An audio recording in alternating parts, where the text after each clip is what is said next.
эти здания. Без них Душанбе не Душанбе. Я думаю, что надо их оставлять. Я против категорически, можно сказать, категорически против. Да. Я считаю, что нужно сохранять, потому что там в Чайхане-Рахате и в другом месте там мои родители, мама, отец тоже там бывали очень часто и до сих пор ходим иногда с семьей. Решение властей о возможном сносе сразу 4 исторических зданий в столице страны не оставило равнодушным ни одного душанбинца. Новость обсуждают сегодня все.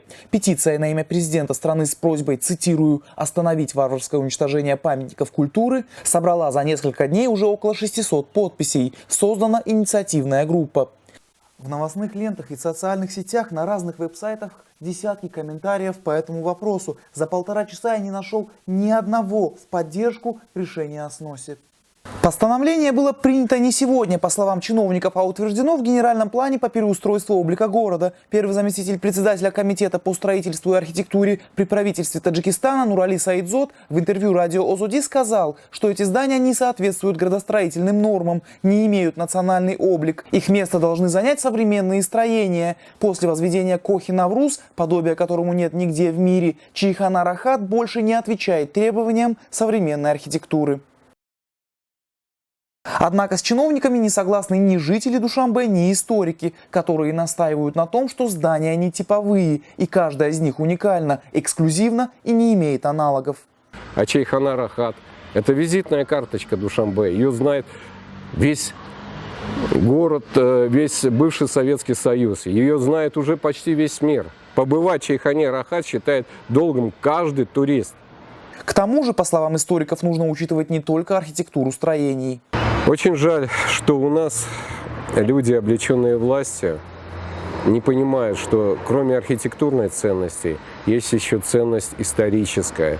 Казалось бы, да, театр Маяковского, старенькое здание, но оно достаточно прочное, но и здание историческое. Ведь в этом здании была принята впервые, может быть, со времен распада государства саманидов, государственность Таджикистана.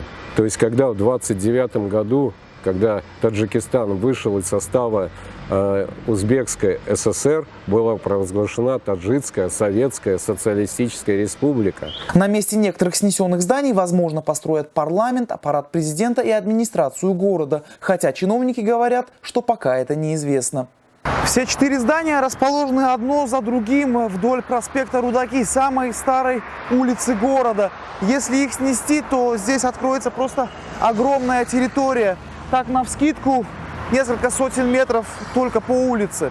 Разрушат здания, возможно, уже в будущем году. И это несмотря на то, что республика охвачена последствиями финансового кризиса. Откуда будут найдены деньги на новое строительство, неизвестно. Исполнение этих проектов, по словам руководства комитета по строительству, будет осуществляться не только за счет бюджета, но и, скорее всего, с привлечением предпринимателей. Анушервон Арипов, Насим Исамов. Настоящее время. Таджикистан.